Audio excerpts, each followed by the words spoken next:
Doctor Vaijayanti मिश्र महोदया गोटे सूचना देवाक चाहे यही पुरस्कार स्वरूप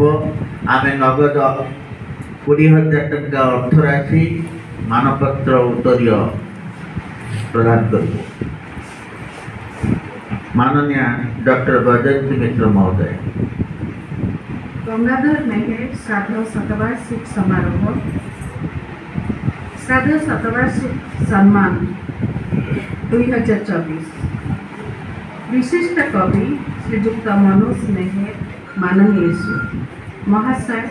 ओडिशार सारस्वत आकाश में आपण एक ध्रुवता दीर्घ 3 दशंधि ऊर्ध्वकाल धरी आपणकर लेखनी निःसृत पक्षी खोला झटका अद्वितीय व्यक्तिविशेष दुख फूल 30 भीतर मनोज जीवन प्रेमिक प्रभृति कविता संकलन आपणक सृजनी प्रतिभार बलिष्ठ स्वाक्षर समकालीन ओडिया कविता जगत में पक्षी चेतनार अनन्य रूपकार तथा गद्यधर्मी कवितार पथिकृत स्रष्टाफल आपणकर कविता वर्ण विभामय बहुत विशिष्ट समयर जटिलता जीवनर मनस्तात्विक विश्लेषण मानववादी चिंताधारा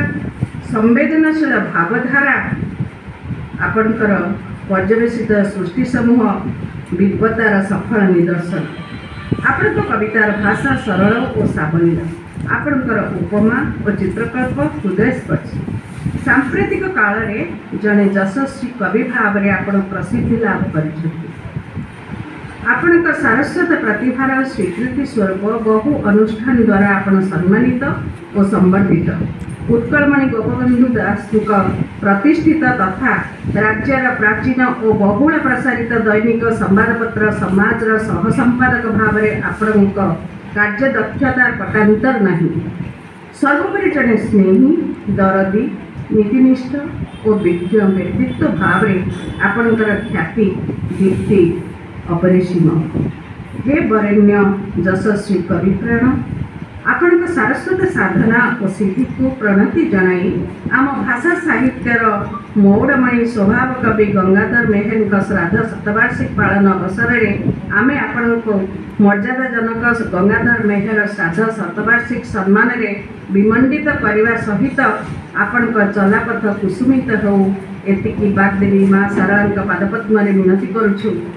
इति आपणकर गुणमुग्ध सारला साहित्य संसद। धन्यवाद।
मानपत्र पाठ करेंगे निर्मल चंद्र अध्यापक निर्मल चंद्र पही कथाशिल्पी सुधाता महापात्र को उद्देश्य मानपत्र पाठ करेंगे डॉक्टर वैजयंती मिश्र कथाशिल्पी सुहागिनी बेहरा उद्देश्य मानपत्र पाठ करेंगे अध्यापक निर्मल चंद्र पही कथाशिल्पी जयलक्ष्मी सेठी के उद्देश्य मानपत्र पाठ करेंगे डॉक्टर वैजयंती मिश्र कवि कांतिबाला नायक के उद्देश्य मानपत्र पाठ करेंगे डॉक्टर वैजयंती मिश्र। गंगाधर मेहर श्राद्ध शतवार्षिकी समारोह गंगाधर मेहर सारस्वत सम्मान 2024 सुनामधन्य कवयित्री प्रोफेसर डॉक्टर सुप्रभा मिश्र माननीय महाशय सांप्रतिक ओडिया सारस्वत जगत में आपण एक उज्ज्वल नक्षत्र दीर्घ 4 दशंधि ऊर्ध्वकाल धरी आपण लेखनी विस्तृत अंकुरित मुहूर्त तुषार अन्य नाम पाद पड़ुए बंका अरण्य अरण्य प्रवृत्ति ग्रंथ आपण सृजनी प्रतिमार श्रेष्ठ आलोक्य आपण प्रत्येक कवितार प्रकृतिर चित्र बौद्धिकता मानवीय विषाद और संभावना जीवन झलक उपलब्ध कवितार कानभास आधुनिक मनीषर वेदनाबोध को सुंदर भाव में चित्रण कर जीवन अव्यक्त कथा को निज सृष्टि भाषार इंद्रजाल मध्य धरी रखिबारे आपण सिद्धहस्त आपण शब्दगुंफन शैली स्वतंत्र और अभिनव साहित्य और संस्कृति क्षेत्र में आपण प्रज्ञा और पांडित्य असाधारण सर्वोपरि जने स्नेही दरदी नीतिनिष्ठ और आदर्श छात्रवत्सल अध्यापिका भाव में सबुरी मुखरे आपणकर अजस्र प्रशंसा हे उत्कल जननी बरपुत्री आपण जीवनव्यापी साधना सिद्धि को प्रणति जन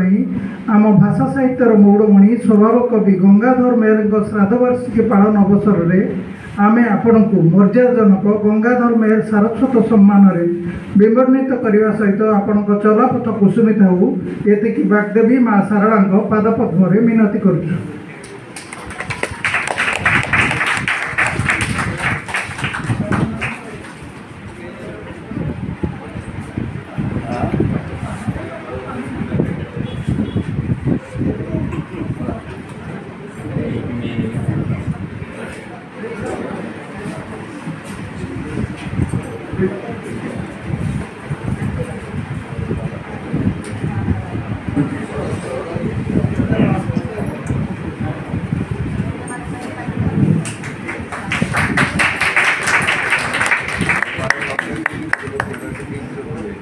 गंगाधर मेहर